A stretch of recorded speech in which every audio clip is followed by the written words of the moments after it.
Everyone, कैसे हो आप लोग। मैं स्वागत करता हूं अपने यूट्यूब चैनल घुमक्कड़ गाजीपुर में।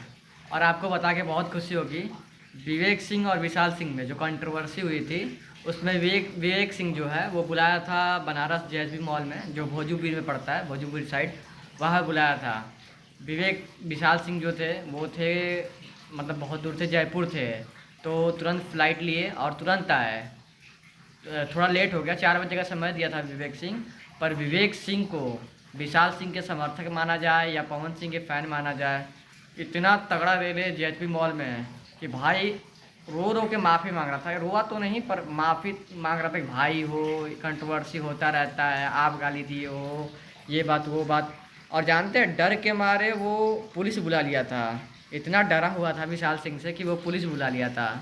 अब आप ही लोग बताओ, फेसबुक पे बोलते हैं, बहुत सारी वीडियो बनाते हैं बहुत सारे कि ये कर देंगे वो कर देंगे, जब सामने आती है तो औकात सामने आ जाता है इन लोग का कि क्या औकात है क्या औकात नहीं है। ये है एक अखिलेश कश्यप है, ये सब का काम यही है, बस कुछ भी बोले और सामने आए तो औकात पता चल जाएगा। इसलिए बोला जाता है कि पवन सिंह को या पवन सिंह के समर्थक को किसी को ना बोलो, नहीं तो जितना पवन सिंह वो है ना मूड के, उनसे ज़्यादा उनके फ़ैन पागल हैं।